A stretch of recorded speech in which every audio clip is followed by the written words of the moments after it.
కోరిక తీర్చడం కాదు, డబ్బు ఇవ్వడం కాదు. ఇప్పుడే ఆ చెట్టు ఇంత ఉండగానే నేను ఎంత కోరిక అంత డబ్బు కాయాలి, ఆ డబ్బంతా నేను పోషించుకుంటాను. అది మళ్ళీ కాసి ఊరుకోవడం కాదు, మళ్ళీ కాయాలి. అలాంటి చెట్టు కావాలి, ఇప్పుడే కావాలి, ఇక్కడే కావాలి ఈ అన్నాడు. అంటే బాబా గారు చూసి నవ్వారు. మిగిలిన వాళ్ళకి అనిపించింది వాళ్ళందరూ చాలా డబ్బున్న వాళ్ళు, ఎక్కడెక్కడి నుంచో వచ్చారు, వచ్చి బాబాతో మాట్లాడుతున్నారు, ఏంటి నానావళి గొడవ అసహ్యంగాను, వాళ్ళందరి ముందు వెళ్ళి బాబాతో అలా మాట్లాడితే బాగుంటుందా, ఈ పిచ్చారోడు మసీదులోను అస్తమానం వెళ్ళి ఇలాగే మాట్లాడుతుంటాడు ఆయనతోటి అని వచ్చిన ధనికులతో మాట్లాడలా బాబా గారు. నానావళిని చూసి అన్నారు, అలాంటి చెట్టు కావాలా నానావళి, ఇచ్చాను తీసుకోవాలి.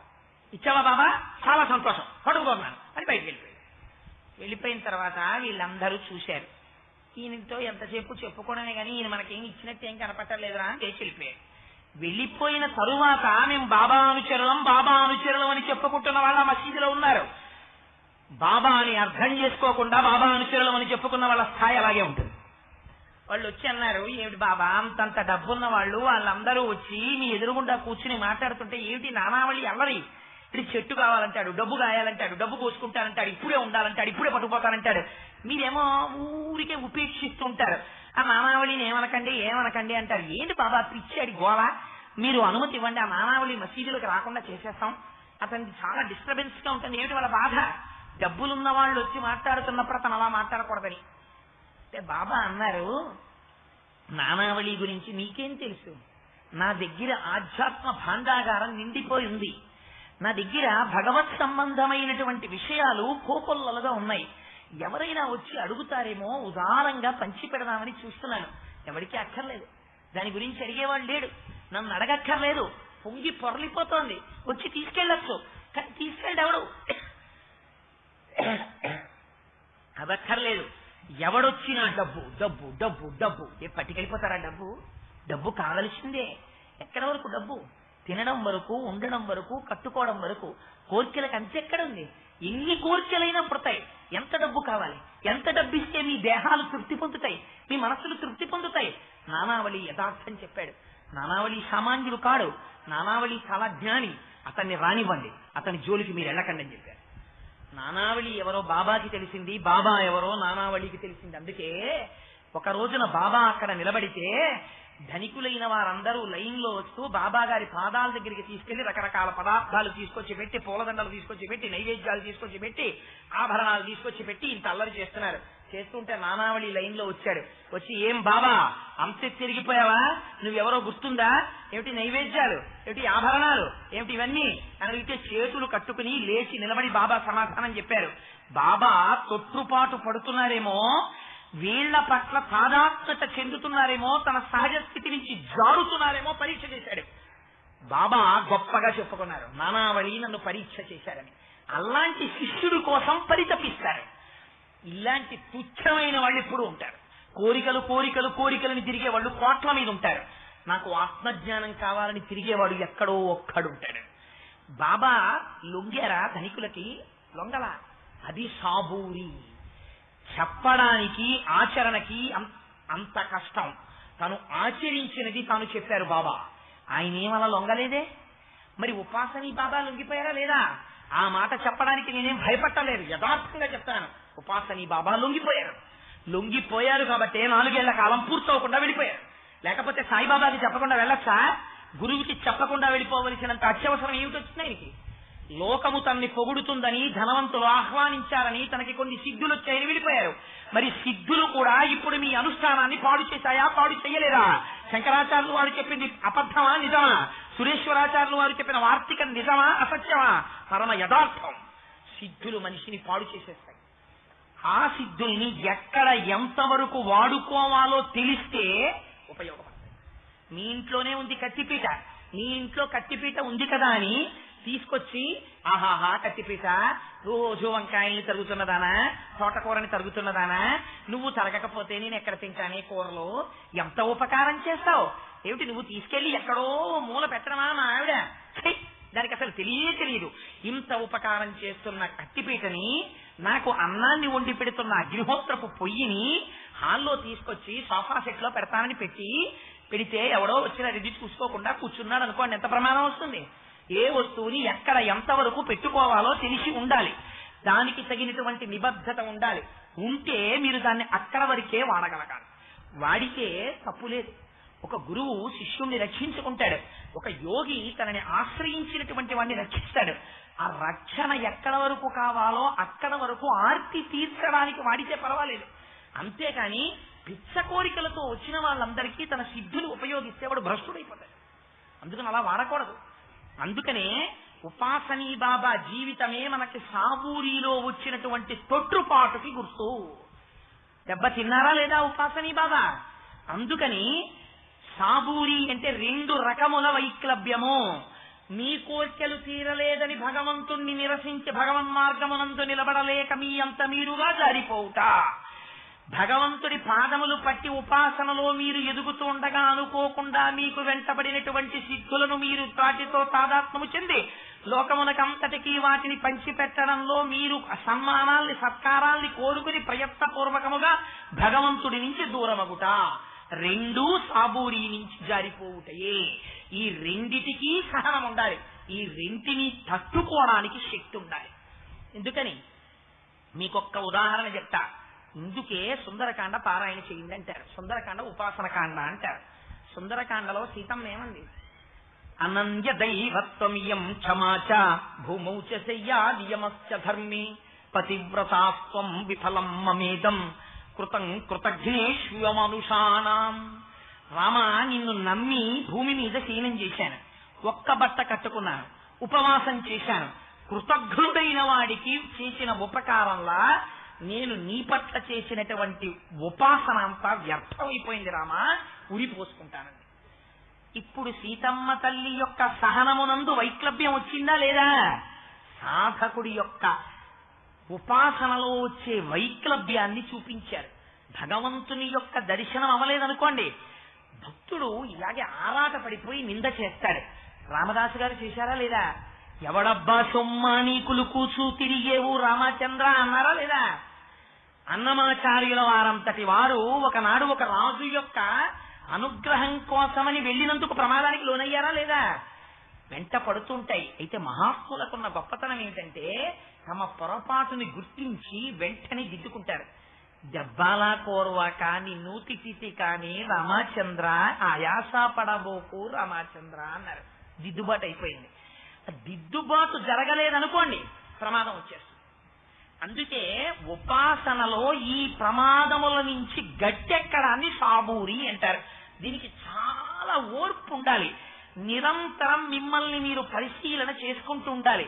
మీరు ఎక్కడ పొరపాటు చేస్తే ఆ పొరపాటును మళ్ళీ ఈశ్వరుడికి చెప్పుకోగలగాలి. స్వామి, నా వల్ల ఈ పొరపాటు జరిగిందయా, నేను ఇలా ప్రవర్తించానయ్యా, నన్ను క్షమించవయ్యా అని చెప్పుకోవాలి. ఆయన రక్షిస్తాడని ఓర్మితో ఉండగలగాలి. ఇన్ని నిలబడితే సాబూరి. అప్పుడు ఆత్మదర్శనము. గురువు నుంచి ఒక శిష్యుడు పొందేది ఏమిటి? ఆత్మదర్శనం. ఆత్మదర్శనం అనేటటువంటి మార్గంలో నువ్వు ఇన్నిటిని దాటగలగాలి. ఒక్కొక్క నాడేమవుతుంది, అనుకోనటువంటి వస్తాయి. కంటిని ఆకర్షించే వస్తాయి, కడుపును ఆకర్షించే వస్తాయి. హనుమ సీతమ్మ దర్శనానికి వెళ్ళారు, ఆత్మదర్శనానికి. ఎన్నొచ్చాయి? ఒంటి మీద సరిగ్గా బట్టలు లేని ఆడవాళ్ళందరూ కనబడ్డారు. మన రామాయణంలో మీరు విన్నారు కదా, పెద్ద పెద్ద భవంతులు చూశారు. అందుకే సవేష్మజాలం బలవాం దదర్శ అన్నారు వాల్మీకి మహర్షి. అన్నీ చూస్తున్నా సరే వాటితో తనకే సంబంధం ఉండకూడదు. తామరాకు మీద నీటి బొట్టులా తాను నిలబడగలగాలి. వాటితో తనకి ఏ సంబంధం ఉండకూడదు. ఎవరింటికో వెడతాడు, అక్కడేవో చాలా అందమైనవి కనపడతాయి. అది నీ మనస్సులో నిలబడింది అనుకో, వాళ్ళ ఇంట్లోనండి ఫలానది చాలా బాగుందండి అని నీకు జ్ఞాపకం ఉందనుకో, టు దట్ ఎక్స్టెంట్ నువ్వు జారిపోయావని గుర్తు. అంటే నీ మనస్సు దాని మీద నిలబడిపోయింది. నీ మనస్సు దేని మీద నిలబడాలి? వాటి వేటి మీద నువ్వు నిలబడకూడదు. ఆ ఇంటి పూజా మందిరం మీదో భగవన్మూర్తి ఎందో వారి సౌజన్యమునందో దాన్ని మాత్రమే నువ్వు చూడాలి. అలా చూడగలిగితే నువ్వు జారిపోనట్టు. అందుకే హనుమ అన్ని దర్శనం చేసినా ఎక్కడా ఆగిపోలేదు. సీతమ్మ కోసం వెతుకుతూ వెళ్ళిపోగలిగారు. అది సాబూరి, అది సహనం. ఇప్పుడు చెప్పండి, చాలా చిన్న మాటలా శ్రద్ధ సాబూరి అన్న వాటి గురించి ఒక గంటలోనో ఒక 2 గంటల్లోనో యథార్థములకు చెప్పగలవా? చెప్పలేము. అయితే గమ్మత్తు ఎక్కడ ఉంటుందంటే ఆ సాబూరిలో ఉంటే మరి బాబా రక్షించారా?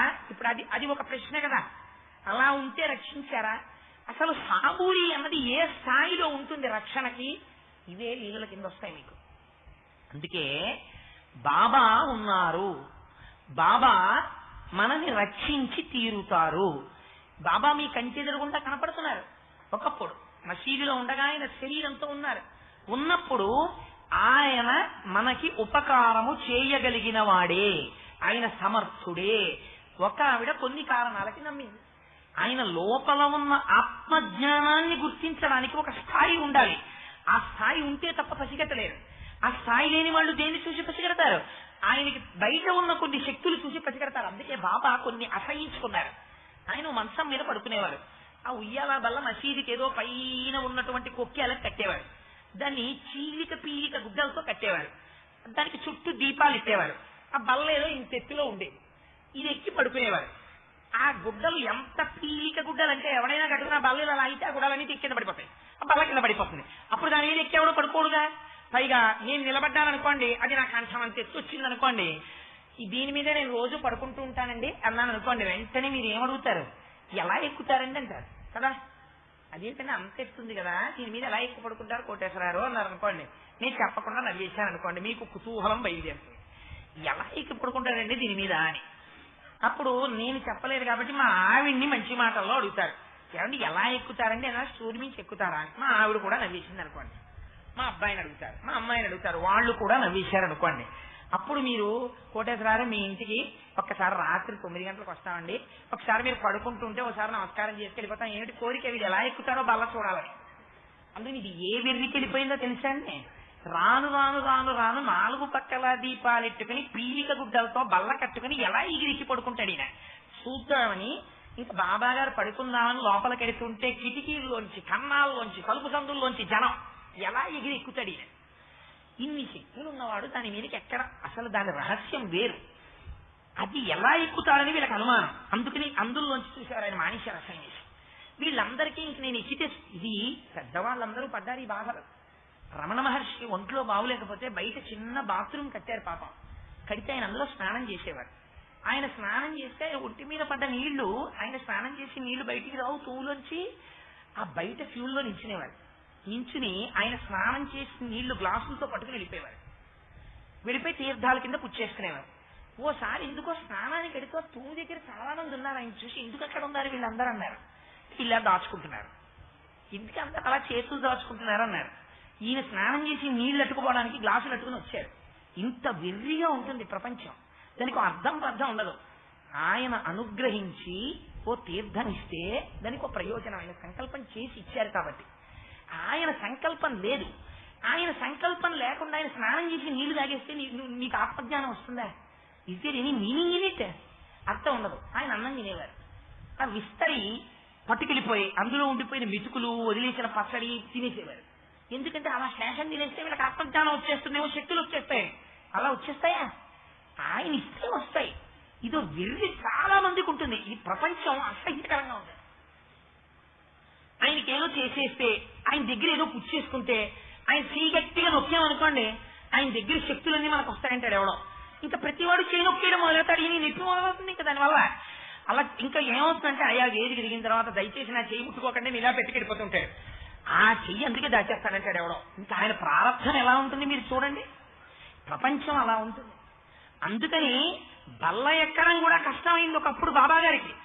ప్రాక్టికల్ గా ఆయన జీవితం మనకి జ్ఞానులు ఎన్ని కష్టాలు పడ్డారో ఈ ప్రపంచంలో ఆవిష్కరిస్తుంది. మీరు ఆయన జీవితం పారాయణ చేస్తే ఇలా ఉంటుంది కదరా. పనికి మారిన పీలిక గుడ్డలు కట్టుకుని ఆయన యోగ శక్తితో ఆయన పడుకున్నారు. నీకెందుకు దాని గురించి? అది చూస్తే నీకు పుణ్యమా, పురుషార్థమా, లేకపోతే అలా చూస్తే నీకేమైనా ఉత్తమగతులు వచ్చేస్తాయా? అది చూస్తాడు వాడి. ఒక్కొక్కడు విచిత్రమైన ప్రశ్న వేస్తాడు. కోటేశ్వరారు మీరు పూజ చేసుకుంటుంటే చూడాలంటారు. నేను పూజ చేసుకుంటే నువ్వు చూడాలంటే పూజ అనేది it's exclusively A personal affair. నేను పూజ చేసేటప్పుడు నేను ఇక్కడేదో చూసుకుంటుంటాను, ఇక్కడేదో ధ్యానం చేస్తాను. నీకేమైనా అర్థం అవుతుందా నేను ఏం చేస్తున్నానో? అందుకే బాబా మంత్రాలు చదువుతూ ఏదో మసీద్ చుట్టూ ఇలా ఇలా చేతులు ఊపారంటే అంతే. అది ఏంటో నీకు అర్థం కాదు. ఒక జ్ఞాని చేసినటువంటి చేష్టితములు నీకు తెలియనప్పుడు ఆయన ఏం చేశారనేది ధ్యానం చేస్తే ఆయన అనుగ్రహం ఉంటే తెలుస్తుంది. అవి వేదికల మీద చెప్పకూడదు కూడా. అవి గురు శిష్య సంబంధం అంతే.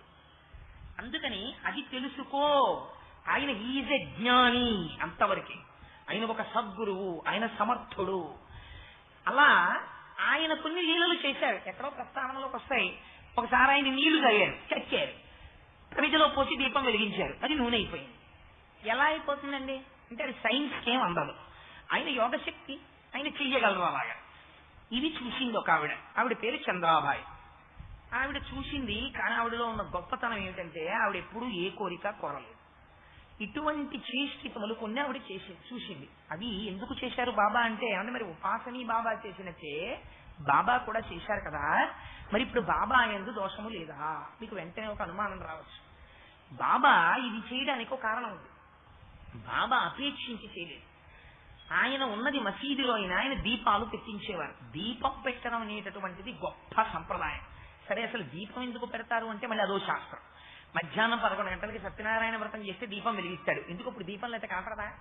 ఎందుకురా నూనె వేస్ట్, దీపం వేస్ట్, ఇంత వెలుతురుండగా దీపం ఎందుకు అని తీస్తే అది సైన్స్ కాదు. నత్ర సూర్యోభాతి చంద్రతారకం నేమా విద్యుతో భాతి కుతోయమగ్ని సమేవ భాంతమనుభాతి సర్వం తస్య భాషా సర్వమిదం విభాతి. అందుకు పెట్టాను దీపం అని చెప్పింది శాస్త్రం.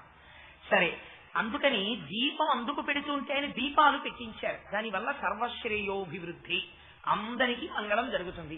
ఆయన పాపం ఏం చేసేవారంటే తలో షావుకారు దగ్గరికి వెళ్ళి కాస్త నూనె పట్టుకొచ్చి, అసలు నూనె ఎవడు గుచ్చుకోడు, కానీ నూనె రూపంలో ఆయన వీళ్ళ పాపాలు తీసుకుని లోకమునకు మంగళ కోసమని దీపాలు వెలిగించేవారు ఆయన చేత్తో. ఏమిటి దానివల్ల?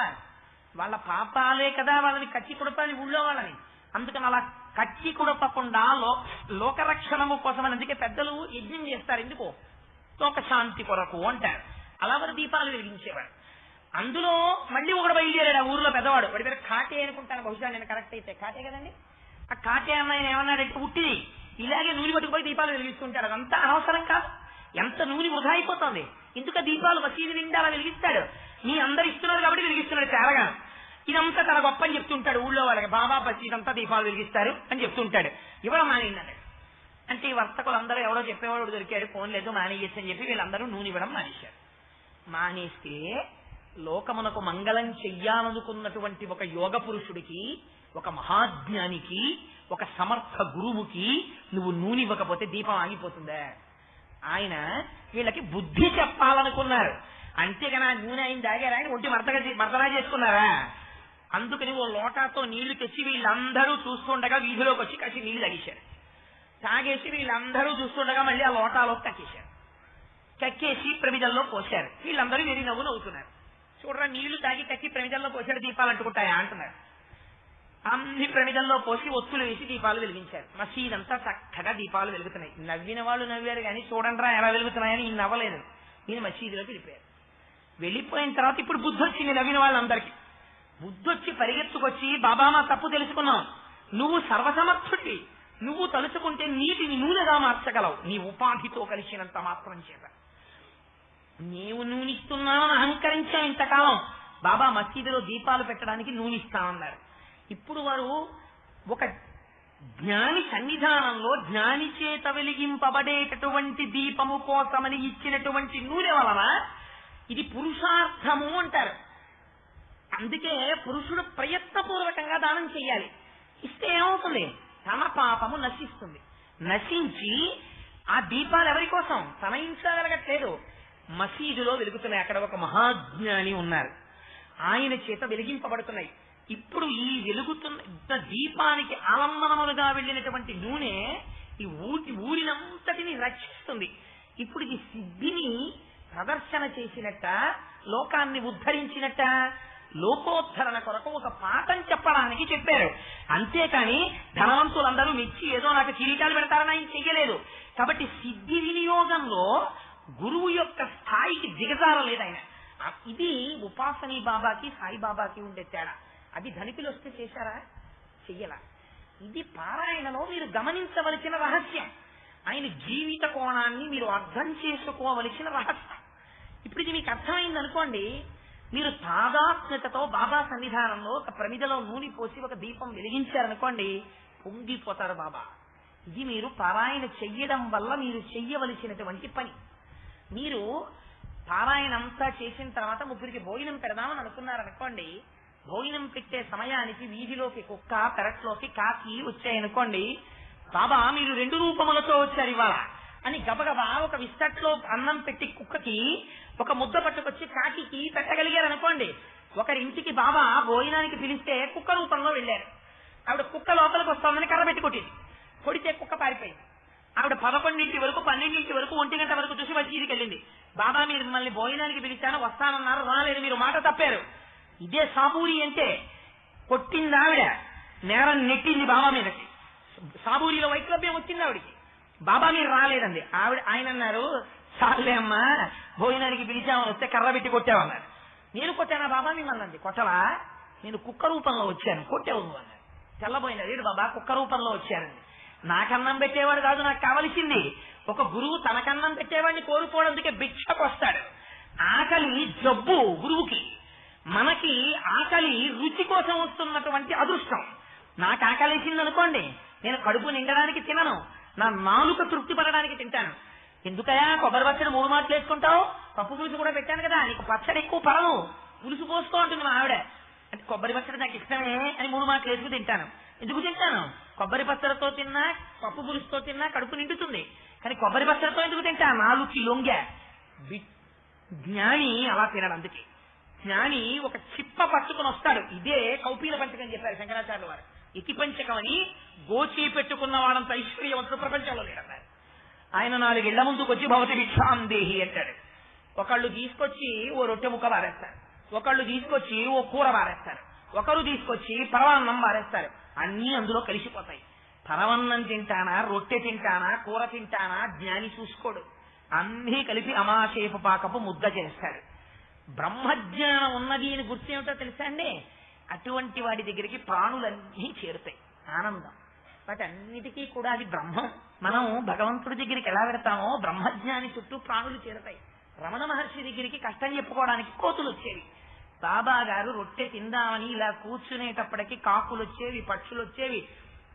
అలా కూర్చోవడం కాదు, వచ్చి ఆయన తింటుండేవారు, కుక్క తింటుండేది, కాకి తింటుండేది, కోడి తింటుండేది, అన్నిటితో కలిసి ఆయన తింటుండేవారు. చూసిన వాడికి ఏమనిపిస్తుంది? పిచ్చాడా వెర్రేడా ఏమిటి అన్నం తిన్నామనిపిస్తుంది. బ్రహ్మజ్ఞాని నీకు ఎలా అర్థం అవుతాడు? ఆయన అర్థం అవ్వరు. చాలా కష్టం. నేను తింటే కుక్క వస్తుందా మా ఇంట్లోకి? ఒక్క నాటికి రాదు. ఉండేదే 2nd ఫ్లోర్, కింద వాచ్మెన్, 42 మెట్లు, రాజద్వారం వేసేసి ఉంటుంది. ఆ వెనకాల ఎక్కడో గది, అక్కడ నేను తింటుంటాను. తినేవాడిని నేను, పెడుతున్నది నా భార్య, ఎవరు తినకూడదు. పైకి చెప్పేది ఉపన్యాసం. కుక్కలో బ్రహ్మాన్ని నేను చూడలేను. నిజంగా కుక్కో కాకో అక్కడికి వస్తే ఒక ముద్దో అంత అన్నమో ఈశ్వరుణ్ణి చూసి నేను వెయ్యలేను. అందుకే గీతాచార్యుడు ఒక మాట చెప్పాడు, బ్రహ్మణేగ విహస్తిని, ఏనుగునందు కుక్క మాంసమును తినేటటువంటి చండాలుని యందు సమదృష్టి కలిగిన వాడు బ్రాహ్మణుడు అన్నాడు. ఆ స్థాయిలో ఉన్నవాడు బ్రహ్మజ్ఞాని. అందుకనైనా 4 ఇళ్ల ముందుకు వెళ్లి భిక్ష తెచ్చుకు తినేవారు, అన్నిటితో కలిసి తినేవారు. ఒక్కొక్కసారి ఇలా కుక్కొకటి వచ్చి అలా జాలిగా చూస్తూ నిలబడేది. నిలబడితే తను తిందామనుకున్న పదార్థాన్ని ఆ కుక్కకేసేవారు. అలా చూస్తూ నిలబడేవారు. ఆ కుక్క సంతోషంగా తినేసి కడుపు నిండిపోయిన తృప్తి కళ్ళల్లో కనపడి మోకాడించి పరిగెత్తు వెళ్ళిపోయారు. వెళ్ళిపోతే ఆ చుట్టూ ఉన్నవాళ్ళు ఒక ఆవిడ్ని ఆకలిస్తోంది, రొట్టెలు తెమ్మన్నారు. ఒక ఆవిడ వెళ్ళి పాపం రొట్టెలు వేసి పట్టుకొచ్చింది. ఆ జైజాబాయ ఎవరో ఒక ఆవిడ పట్టుకొస్తే ఆ రొట్టెలు తీసుకెళ్లి కుక్కకేశారు. ఆవిడండి, బాబా ఏం పనిది, మీకోసం ఇంటికి వెళ్ళి రొట్టెలు చేసి తెచ్చాను, కుక్కకేశారండి. అమ్మా, కుక్క ఆకలికి నా ఆకలికి తేడా ఏముందన్న మనం అనగలమా అన్నమాట? బ్రహ్మజ్ఞాని అనగలడు. తన ఆకలికి కుక్క ఆకలికి తేడా లేదు. ఒక ప్రాణి బాధపడుతుంటే తాను తిని ఉండలేడు. రామకృష్ణ పరమహంస దగ్గరికి వెళ్ళి వివేకానందుడు అడిగాడు, భగవన్ మీరు తలుచుకుంటే కాళికాదేవి మీరు తినేటట్టు చెయ్యగలదు, కంఠంలో రాసపుండు పుట్టింది, మీరు తినలేకపోతున్నారు, కాళికాదేవిని ప్రార్థన చేయండి అన్నారు. అడగాలంటావా వివేకానంద అన్నారు. అడగండి అన్నారు. కాళికాదేవి ఆలయంలోకి వెళ్ళి బయటకు వచ్చేసారు. ఆయన అడుగుతారా? బ్రహ్మజ్ఞాని, శరీరం మీద వ్యామోహం ఆయనకి. బయటకు వచ్చేస్తే పరిగెత్తుకెళ్ళి అడిగాడు వివేకానందుడు. అడిగారా? ఏమంది కాళికాదేవి అన్నారు. ఇన్ని ముఖాలతో తింటున్న వాడివి నువ్వు కాదా అని అడిగింది.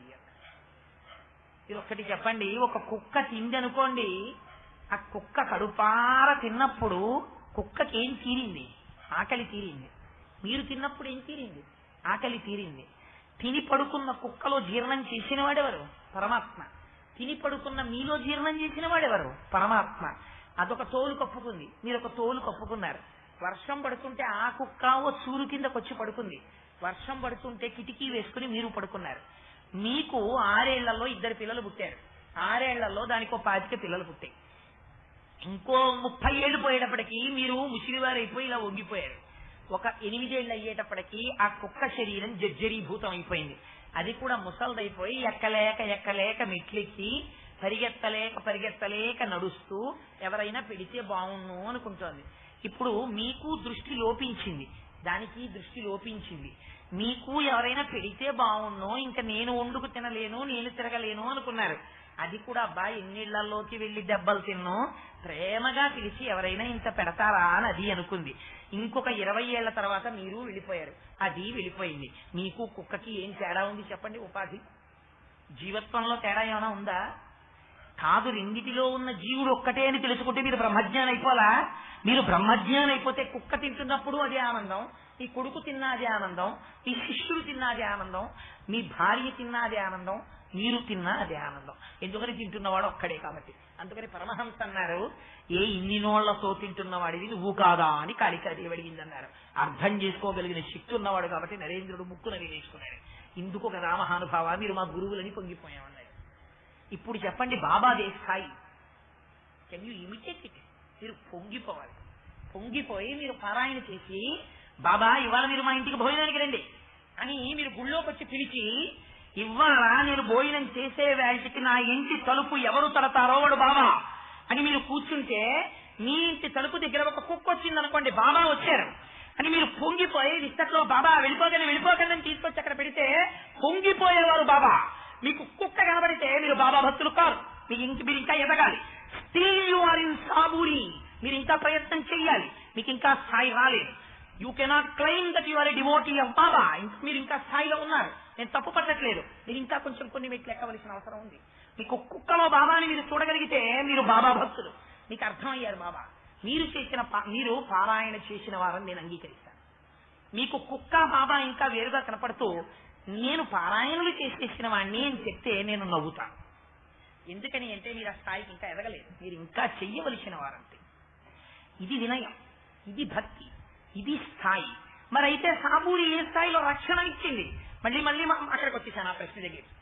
మరి రక్షణ ఎప్పుడు వస్తుంది ఆ స్థాయిలో అని అడిగితే, ఈ చంద్రాబాయి అన్న ఆవిడ కొన్ని సాక్ష్యాలు చూసింది. ఈయన అంత బల్ల మీద పడుకుంటున్నారు.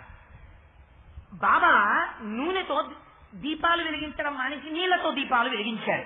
కాబట్టి ఈయన సమర్థుడు. విశ్వాసం ఏర్పడింది. ఒక జ్ఞానిని అర్థం చేసుకోవడం అంత తేలిక కాదు. కొన్ని చాలా హాస్యాస్పద. నూనెతో దీపాలు వెలిగించారు కాబట్టి బాబా గారికి సిద్ధులున్నాయి. నీళ్లు తాగి నూనెగా చేసేసి దీపాలు వెలిగించారు కాబట్టి బాబాని కొలుస్తున్నాను. చాలా తక్కువ స్థాయి మాట అది. ఆల్ రైట్, నువ్వు నమ్మడానికి ఒక పునాది ఏర్పడింది, కానీ అందుకు నేను నమ్మాను అనకు. చాలా హాస్యాస్పదమైన మాట అది. ఆయన అందుకు ఆవిడ నమ్మింది, కానీ గొప్ప విషయం. ఎందుకో ఒకదానికి నమ్మింది. అసలు నమ్మకం అన్నది ముందు ఏర్పడాలి కదా, శ్రద్ధ ఏర్పడాలి కదా. ఆ స్థాయిలో నమ్మింది. కానీ ఆవిడ గొప్పతనం ఏంటంటే నోరు విప్పి ఆవిడ కోరిక కోరలేదు. మహాతల్లి ఎప్పుడు రోజు వెళ్ళేది బాబా గారి దర్శనం చేసుకునేది, ఆ షిరిడీలో ఉండేది. ఆవిడ కష్టం ఏమిటో బాబా గుర్తించారు. మహాజ్ఞాని అయినటువంటి వాడికి ఎవరు ఏ కష్టంలో ఉన్నారో ఏది జరగాలో అన్నీ ఆయనకి తెలుసు. ఇప్పుడు ఇది సిద్ధి దుర్వినియోగం అన్నారు. తనని నమ్ముకున్న వారిని గట్టెక్కించాలి. అందుకని ఒక రోజున పిలిచారు. అమ్మా, నువ్వు నీ భర్త దగ్గరికి బయలుదేరు అన్నారు. ఆవిడ ఎప్పుడైనా చెప్పినట్టు కానీ, తన భర్తతో కలవడంలో కొంచెం కష్టం వస్తోందని విన్నపం చేసుకున్నట్టు కానీ మీకు పారాయణలో ఎక్కడా కనపడదు. కానీ బాబా గమనించారు. గమనించి, అమ్మా నీ భర్త దగ్గరికి వెళ్ళు అన్నారు. అని అంటే, బాబా నేను బయలుదేరాలా అంది ఆవిడ. నేను నీ వెంట వస్తానమ్మా అన్నారు. అంతే విశ్వాసము. అదేంటి బాబా అని ఆవిడ పెట్టేట్టుకు బయలుదేరి, బాబా మీరు వస్తానన్నారు రావట్లేదే, అయితే నేను అన్నాను అనుకోండి, సాబూరిలో తేడా వచ్చింది. బాబా వస్తానన్నారు, వస్తారు. ఎలా వస్తారు? ఏమో, ఎలా అయినా వస్తారు. వస్తాను అని ఆయన అన్న తర్వాత నేను చూశాను సాక్ష్యాలు. ఆయన మహాజ్ఞాని, ఒక సమర్థ గురువు. మాట తప్పవలసిన అవసరం ఇంకేముంది? అమ్మా నేను ఈ మసీదులో కూర్చుని ఎన్నడూ అబద్ధం చెప్పలేదు అన్నారు ఆయన రాధాబాయి దేశముఖతో. అంటే బయటకు వస్తే అబద్ధాలు చెప్తారనే? ఎప్పుడూ చెప్పరు. అక్కడ చెప్పింది మరింత ప్రామాణికం. అందుకని బాబా మన వెంట ఉంటారు. ఇది శ్రద్ధ. వెంట రాకపోయినా నడుస్తోంది సాబూరి. రెండు కలుస్తున్నాయి. లీలని మీరు ఆ రూపంలో అనుసంధానం చెయ్యాలి. ఆవిడ వెడుతోంది. వెడుతూ రైలు ఎక్కింది. ఎక్కడున్నాడు ఆవిడ భర్త? ఇఫ్ ఐఎమ్ కరెక్ట్, నేను కరెక్ట్ గా చెప్పుంటే ఆ పేరు, ఆయన పేరు రామచంద్ర బోర్కరో ఏదో ఉంది, కరెక్టేనండి చెప్పిన పేరు. అందుకని ఆయన అక్కడెక్కడో పండరీపురంలో ఇంజనీర్ గా పనిచేస్తూ బహుశా ఏదో ఒక బ్రిడ్జ్ ఏదో కట్టిస్తున్నారు. ఇంజనీర్ అంటే ఏదో కట్టిస్తాడు కదా. కానీ ఈవిడికి ఆయన భర్త. అందుకని కానీ ఈవిడేం చేసింది, భర్త అంటే రక్షించువాడు, సాయినాథుడు నన్ను రక్షిస్తానని నమ్మకం పెట్టుకుని ఉంది. ఇప్పుడు ఎలా రక్షించాలి, భర్త దగ్గరికి చేర్చాలి. అమ్మ నేను వస్తాను నీ వెనకాలన్నారు. ఈవిడ పాపం రైలు ఎక్కింది, ఇద్దరు స్త్రీలని భర్త గారి గురించి విచారణ చేసింది. అమ్మ లేరమ్మా, వారు పండరీపురం విడిచిపెట్టి వెళ్ళిపోయారు అన్నారు. ఆవిడ పాపం దిగాలు ముఖం వేసుకుని పండరీపురం వచ్చి అక్కడి నుంచి బయలుదేరి రైలు ఎక్కి వెళ్ళిపోదాం అనుకుంటే దురదృష్టవశాత్తు వారి దగ్గర ఉన్నటువంటి డబ్బులు వాళ్ళ ముగ్గురికి కలిపి ఒక ఖుర్దువాడ అన్న స్టేషన్ అనుకుంటాను, ఆ స్టేషన్ వరకు మాత్రమే సరిపోతాయి అనుకుని వాళ్ళు ముగ్గురు బల్ల మీద కూర్చున్నారు. ఇంతలోకే ఎవరో ఒక పొడుగాటి వ్యక్తి ఆజానబాహు ఒక పెద్ద లాల్చీ ఒకటి వేసుకుని గబ గబా వచ్చాడు. వచ్చి అమ్మ మీరు బెంగ పెట్టుకోకండి, మీ భర్త డోండులో ఉన్నారు, మీ దగ్గర కుర్తువాడ వరకే కదా టికెట్లు ఉన్నాయంటున్నారు, ఇదిగో 3 టికెట్లు ఇస్తున్నాను, ఇవి డోండు వరకు పనికొస్తాయి, ఈ టికెట్లు పట్టుకుని మీరు డోండు వెళ్ళండి, అక్కడ ఉన్నారు మీ ఆయన అని చెప్పారు. ఎవరు వచ్చిన వారు ఎందుకు డోండు వరకు టికెట్లు ఇచ్చాడు ఆవిడ ఆలోచించలేదు. బాబా నాతో వస్తానన్నారు కదా, అందుకని బాబా నన్ను చేరుస్తున్నారు. మరి అయితే పండరీపురంలోనే భర్త ఉండే చెయ్యొచ్చు కదా. మరి భర్తకి కూడా మరి ఇద్దరి మధ్య ఏదో ఎడబాటు కదా వచ్చింది. ఇప్పుడు ఆ భర్తకి కూడా నమ్మకం కల్పించాలి. వచ్చినవాడు సామాన్యుడు కాడు, చెప్తున్నవాడు సామాన్యుడు కాడు, నా భార్యతో కలవాలని. అందుకని డోండు స్టేషన్ లో, రైల్వే స్టేషన్ లో బల్ల మీద కూర్చున్నాడు ఆవిడ భర్త. అదే మనిషి అంత పెద్ద లాల్చీ వేసుకుని గబా గబా వెళ్లారు. అది శోభానాయుడు గారికి చెల్లింది. మహాతల్లి ఇక్కడ ఏదో వేదిక మీద ఆవిడ చేశారు. బాబా నడిస్తే ఎలా ఉంటుందో నేను గౌర్పాటు చెందాను ఆ రోజున. ఆ తల్లి నిజంగా బ్రహ్మజ్ఞానిగా నటించారు. బాబా బ్రహ్మజ్ఞాని అని ఒక రోజు మాట్లాడతాను 7 రోజుల్లో, చెప్పిందురు గాని బ్రహ్మజ్ఞాని అంటే ఒక నిజంగా. అందుకని ఆ తల్లి ఆ గోళీలాడుతూ అవన్నీ ప్రదర్శిస్తే పొంగిపోయాం నేను మా దొరగారు. అబ్బా ఏమి నటించారండి కోటేశ్వరారు, ఏమి నటించారండి అని పొంగిపోయారు మా దొరగారు కూడా. అందుకని అలా మహానుభావుడు వచ్చారు. ఏమయ్యా మా అమ్మను అలా వదిలిపెట్టేశావు, ఆ భార్యని అన్నాళ్ళ నుంచి అలా వేరుగా ఉంచుకుంటావా? నా తల్లి బయలుదేరి వస్తోందయ్యా నీ కోసం, పండరీపురం వెళ్ళింది, వెళ్ళి డోండులో ఉన్నామని తెలుసుకుని వస్తోంది. అదిగో ఏదో ఎస్సీ 360 471 అంటే నిజంగా అది కాదు అని కాదు, పెట్టి నెంబర్ ఉదాహరణకి చెప్పానంటే. ఆ పెట్టిలో ఎక్కి వస్తోంది మా అమ్మ, అదిగో వచ్చేస్తోంది ట్రైన్ ఇంకో అరగంటలో, ఆ ట్రైన్ లో ఆ కోచ్ లో వస్తుంది, మీ భార్యని రిసీవ్ చేసుకో అని చెప్పి మళ్ళీ నెంబర్ మర్చిపోతాడేమో అని ఆయన దిగాలుగా కూర్చుంటే వచ్చి గద్దించి చెప్పేశాడు. ఒక చీటీ మీద రాసేసి ఆయన చేతిలో పెట్టేసి వెళ్ళిపోయాడంతే. వచ్చిన వారు ఎవరు ఆలోచించుకునే లోపల కనబడలేదు. అక్కడ అంతే, ఇక్కడ అంతే. ఏమిటి ఆశ్చర్యం అని ఆయన ఆలోచించే లోపల ట్రైన్ అనౌన్స్ అయిపోయింది. ఏమిటి అనౌన్స్మెంట్ అని చూస్తున్నాడు. ఖచ్చితంగా ఆ నెంబర్ కలిగిన బోగి ఎదురుకుండా ఆగింది. ఈ బోగిలోనే చెప్పాడే అనుకుంటున్నాడు. భార్య దిగింది. ఇప్పుడు శాసిస్తున్నవాడు వేరు ఒకడు, వీళ్ళిద్దరూ కలిసి ఉండాలని. ఆ భర్త మనస్సు మారింది. వచ్చి చంద్రావతి చెయ్యి పట్టుకుని తీసుకుని వెళ్ళిపోయాడంతే. బాబా గారు నమ్మింది ఆవిడంతే, శ్రద్ధ. వెంట వస్తానన్నారు, రాలేదేమని అడగలేదు. సాబూరి తన శిష్యురాల్ని తాను రక్షించుకున్నారా లేదా, నమ్మిక అన్న స్థాయిలో ఉద్ధరించేసింది అంతే. ఒక్కొక్కసారి శరణాగతి స్థాయిలో రక్షిస్తుంది. ఇది లీలల్లో తేడాలు ఎక్కడొస్తాయి, మీకు దాన్ని ఆవిష్కరణ చేసే ప్రయత్నం చేస్తాను నేను ఉపన్యాసాల్లో. అందుకని చంద్రావతి రక్షింపబడింది. యోగులు తమని నమ్ముకున్న వారిని ఇలా రక్షిస్తూ ఉంటారు. మీకు ఇంకొక ఉదాహరణ చెప్తా. చంద్రశేఖర పరమాచార్య స్వామి వారు ఒకనొకప్పుడు బెంగళూరు వెళ్ళారు. వెళ్ళి ఒకరి ఇంట్లో ఆతిథ్యం తీసుకుంటుంటే పరమాచార్య స్వామి వారు చంద్రశేఖర పరమాచార్యులు అంటే సామాన్యమైనటువంటి వ్యక్తి ఏం కాదైనా. అటువంటి చంద్రశేఖరులు వచ్చారంటే చాలా గొప్ప విషయం కదా. ఆవిడ చుట్టుపక్కల ఇళ్ల వాళ్ళందరినీ పిలిచింది. మీరు కూడా వచ్చి తీర్థం పుచ్చుకోండి, పరమాచార్య స్వామి వారు పొద్దున అభిషేకం చేశాక తీర్థం ఇస్తారు, వారి చేతితో తీర్థం పుచ్చుకుంటే చాలా మంచిది రమ్మంటే అందులో అనుకోకుండా ఒక సంఘటన జరిగింది. ఒక కుటుంబంలో పిలిచారు. ఆ కుటుంబంలో ఉన్న అమ్మాయి భర్తని విడిచిపెట్టి భర్త పంపించేయడం వల్ల చాలా కాలం నుంచి పుట్టింట్లో ఉండిపోయింది. వాళ్ళు ఈ మాట విని, అయ్యో పరమాచార్యుల వారు వచ్చారట, నన్ను పిలిచారు కదా, వెళ్ళి తీర్థం పుచ్చుకుంటే అమ్మాయి కాపురం చక్కబెడుతుందేమో అని ఆ అమ్మాయి వచ్చింది. ఈ అమ్మాయి భర్త యథార్థానికి బొంబాయిలో ఉంటున్నాడు. పరమాచార్యుల వారు బెంగళూరు వచ్చారు. ఆ బొంబాయిలో ఉన్న భర్త తన తల్లిదండ్రులతో కలిసి బెంగళూరులో ఉన్న బంధువులింటికి వచ్చాడు. ఆ బంధువులింట్లో కూడా వీళ్ళకి తెలియదు అసలు వీళ్ళిద్దరి జీవితాలు. వాళ్ళకు కూడా చెప్పారు, ఈ 2 కుటుంబాలు వీడికి ఏదో స్నేహం, మీరు రండి అని చెప్పారు. ఈ బొంబాయి నుంచి వచ్చినటువంటి వాళ్ళల్లో ఉన్నవాడే ఈ అమ్మాయి భర్త అని పిలిచిన వాళ్ళకి తెలియదు. చంద్రశేఖర పరమాచార్యులు వారితో తీర్థవిస్తారత అని ఆ కుటుంబం వచ్చింది. ఈ తల్లి కూతురు కూడా వచ్చారు. వచ్చిన తర్వాత పరమాచార్యుల వారు అభిషేకం అంతా చేసి తీర్థపాత్ర చేత్తో పట్టుకుని నిలబడ్డారు. కూర్చున్నారు. అంటే ఇవ్వాలంటే మనం నిలబడి తీర్థాలు పుచ్చేసుకుంటున్నాం, కానీ తీర్థానికి ఒక నియమం ఉంది, కూర్చుని పుచ్చుకోవాలి అసలు. సరే, అందుచేత తీర్థం ఇస్తున్నారు. ఇస్తే ఆవిడ వచ్చి పాపం మగపిల్లవాడు బాంబే నుంచి వచ్చిన పిల్లాడు వచ్చి తీర్థానికి చేయి చాపాడు. ఒక్కడివే పుచ్చుకుంటామే, నీ భార్యతో కలిసి పుచ్చుకో అన్నాడు. అంటే ఆయన తండ్రి వంక ఆయన వంక, తండ్రి వంక ఆయన వంక మిటకరించి చూస్తున్నాడు. ఈ కోడల్ని చూశావుగా, మామగారివి పెద్దవాడివి, పిలు కొడుకు కోడలికి కలిపి తీర్థమై అన్నారు. పరమాచార్య స్వామి చెప్తే కాదని అంత ధైర్యమే.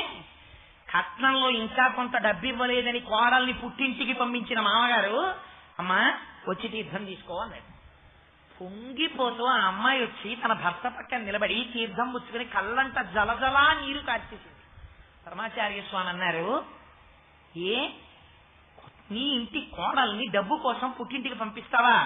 నా శాసనం, ఈ అమ్మాయి ఈ క్షణం వెనక్కి వెళ్ళకూడదు పుట్టింటికి, నీతో తీసుకెళ్లి మధ్యాహ్నం ఫ్లైట్కి బొంబాయి తీసుకెళ్ళండి అన్నారు. ఆ అమ్మాయి ఇంక పుట్టింటికి వెళ్ళలేదు. ఆ అమ్మాయిని అత్తవారింటికి తీసుకెళ్లిపోయారు. విమానంలో తల్లి పొంగిపోతూ చీరలన్నీ మూట కట్టి పెట్టిలో పెట్టి తీసుకెళ్లి వాళ్ళ ఇంట్లో ఇచ్చేసింది. ఆ అమ్మాయిని బొంబాయి తీసుకెళ్లిపోయారు. సంతోషంగా కాపురం చేసుకుంది. తనని నమ్మినంత మాత్రాన పరమాచార్యుల వారు వచ్చారట, వారి చేతితో తీర్థం ఇస్తే నా కాపురం చక్క పడుతుంది అని నమ్మి వచ్చింది. భర్తతో చేరలా, పరమాచార్యుల వారు కాపురం చక్కబెట్టలా. చంద్రావతి వీరు సిద్ధ పురుషులను నమ్మింది.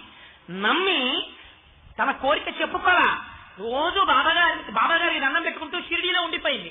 కలిపేశారంతే బాబాగారి ఇద్దరిని.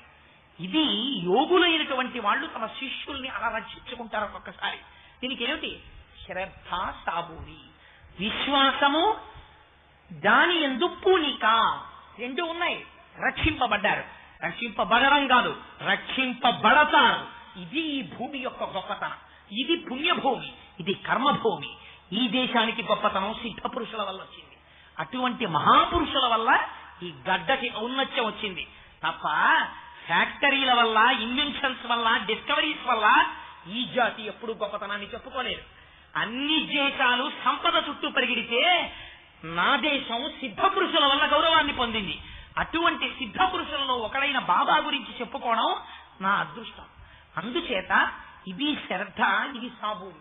ఇంకా రేపటి రోజున ఆ సాబూరి శరణాగతి స్థాయిలో ఎలా నిలబడుతుందో, వాసనా స్థాయిని ఎలా ప్రక్షాళన చేస్తారో, వారి నోటి వెంట వచ్చిన ఒక్కొక్క మాట ఎంత శక్తివంతంగా ఉంటుందో రేపటి రోజున ఆవిష్కరిస్తాను. ఇవాళ ఇప్పటికే సమయం మించిపోయింది కాబట్టి ఇక్కడతో ఇవాళ కార్యక్రమం ముగిస్తానమ్మా. మీకు జ్ఞాపకం ఉంది కదా, ఒక్క 5 నిమిషాలు అటువంటి మహానుభావుడి నామమే మనకి రక్ష. వారు వచ్చి నామం చెప్తారు. నామం అన్నది ఇటువంటి పవిత్ర సభలో చేసిన తరువాత నేను వెళ్ళిపోతున్నప్పుడు నాతో పాటు వెంట చెయ్యక్కర్లేదు. ఇంతమంది భక్తుల సన్నిధానంలో చేస్తే చాలు. నేను వెళ్ళిపోతున్నప్పుడు నాతో నామం చెప్పకండి, ఇక్కడ చెప్పండి చాలు. ఒక్క 5 నిమిషాలు చక్కగా వచ్చి నామం చెప్పండి. తదనంతరం మనం మంగళాశాసనం చేసుకుని చక్కగా ప్రసాదం తీసుకుని వెళ్ళిపోదాం. ఒక్క 5 నిమిషాలు ఓర్పు వహించి కూర్చోండి. అయ్యా నామం చెప్పేవాళ్ళు రండి, సుబ్బారావు లేకపోతే మీరు చెప్పండి.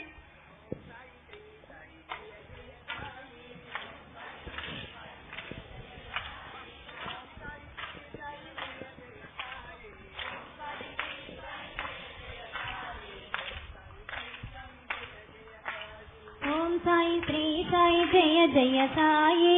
ఓం సాయి శ్రీ సాయి జయ జయ సాయి. ఓం సాయి శ్రీ సాయి జయ జయ సాయి. ఓం సాయి శ్రీ సాయి జయ జయ సాయి. ఓం సాయి శ్రీ సాయి జయ జయ సాయి. ఓం సాయి శ్రీ సాయి జయ జయ సాయి. ఓం సాయి శ్రీ సాయి జయ జయ సాయి. ఓం సాయి శ్రీ సాయి జయ జయ సాయి. ఓం సాయి శ్రీ సాయి జయ జయ సాయి. ఓం సాయి శ్రీ సాయి జయ జయ సాయి. ఓం సాయి శ్రీ సాయి జయ జయ సాయి. ఓం సాయి శ్రీ సాయి జయ జయ సాయి. ఓం సాయి శ్రీ సాయి జయ జయ సాయి. ఓం సాయి శ్రీ సాయి జయ జయ సాయి. ఓం సాయి